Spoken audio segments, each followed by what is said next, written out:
ओम साई राम। साई भक्तों, आपको बार बार ओम साई राम। साई भक्तों, मैं आपके साथ कुछ शेयर करना चाहती हूँ। आप बताना क्या सही है क्या गलत है। साई भक्तों, जब एक बार मैं सोमवार को मंदिर गई। मैं मंदिर गई जहाँ कई लोग शिवलिंग जी के ऊपर जल चढ़ा रहे थे, फल फ्रूट चढ़ा रहे थे, बहुत कुछ चढ़ा रहे थे। कई लोग अपनी भक्ति श्रद्धा सहित सब कुछ कर रहे थे।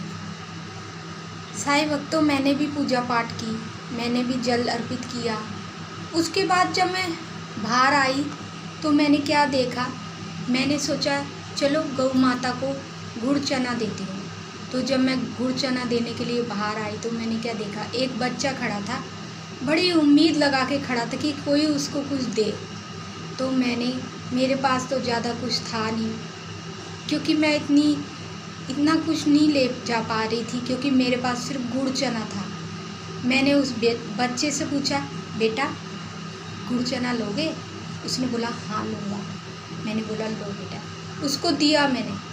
उसके बाद वो फिर इधर उधर देखने लगा कि कोई मुझे कुछ देगा, कोई मुझे कुछ देगा। कई लोग फल फ्रूट चढ़ा रहे थे, बहुत कुछ चढ़ा रहे थे। मेरे मन में आया कि मैं क्या करूं, इसको मैं क्या दूं, क्योंकि देखो मैं आपसे झूठ नहीं बोलूँगी, मैं भी मिडिल परिवार से हूँ। फिर मैंने अपने मन में सोचा कि मैं इसको कुछ देती हूँ।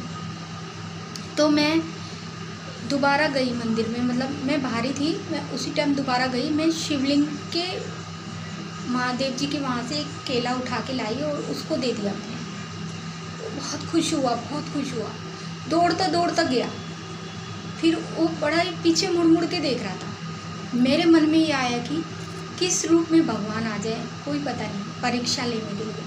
तो बड़ा खुश हुआ, बहुत खुश हुआ। उसके बाद फिर मैं वहीं पे फिर मैं दोबारा महादेव जी से माफ़ी मांगा। मैंने बोला क्षमा करना प्रभु, वो बालक को, वो बच्चे को मैंने केला आपके वहाँ से उठा कर दिया है, मुझे माफ़ करना। उसी समय मेरे मन में अंदर से आवाज़ आई कि ऐसे आवाज़ आई, कहते हैं ना अंतरात्मा ही भगवान का रूप होती है, कि ये तूने बहुत अच्छा किया। ठीक है। उसके बाद फिर मैं दूसरे दरवाजे से गई तो वहाँ एक गौ माता खड़ी थी। गौ माता मेरे को देख रही थी। फिर मैंने बोला कि गौ माता आ गई है, मैं उनको भी गुड़ चना देती हूँ। मैंने उनको भी गुड़ चना दिया। तो फिर वो मेरे को देख ही जा रही थी। मैंने बोला माँ अब आपको क्या दूँ मैं, मेरे पास तो कुछ है नहीं। फिर मेरे मन में इरादा आया कि चलो पंडित जी से केला मांग के लाती हूँ। बहुत सारे केले पड़े थे, फल फ्रूट पड़े थे, बहुत सी मिठाइयाँ पड़ी थी। मैंने पंडित जी से बोला पंडित जी मुझे एक केला दे दीजिए, गौ माता बाहर आई हैं, उनको खिलाऊँगी।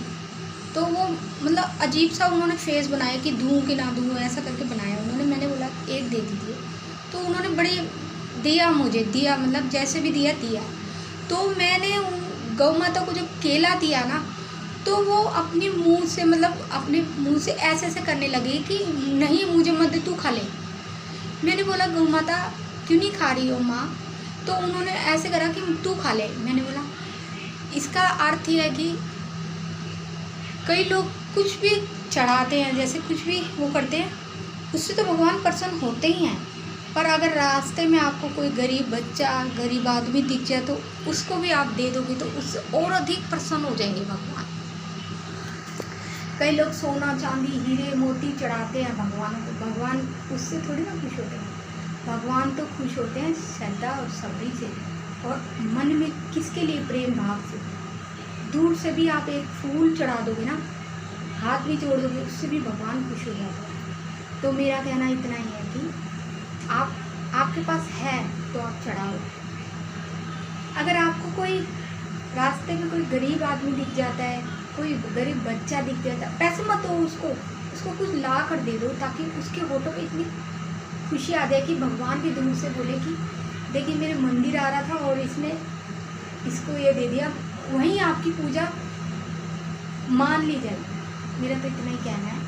और साईं कहते हैं कि जब तू मंदिर में आने के लिए सोचता है और आते टाइम तू ये कहता है कि मैं तो भगवान से ये कहूँगा, वो कहूँगा, ये मांगूंगा, वो मांगूंगा, तो फिर जब तुम मंदिर जाते हो तो होता होगा आप लोगों के साथ, जब मंदिर जाते हो तो आप वो कहना भूल जाते हो, बोलते हो कि फिर घर आके कहते हो कि अरे मैंने तो ये सब कहना था, कहा ही नहीं। पर साईं सुन लेते हैं।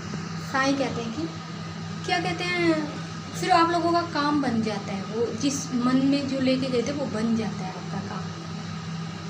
फिर साईं कहते हैं कि तू मुझे क्या बताएगा कि तुझे क्या चाहिए, मुझे तो खुद ही पता है कि तुझे क्या चाहिए, क्या पीड़ा है तेरे अंदर, क्या खुशी है तेरे अंदर, क्या तकलीफ पर तू चल रहा है, मैं सब जानता हूँ।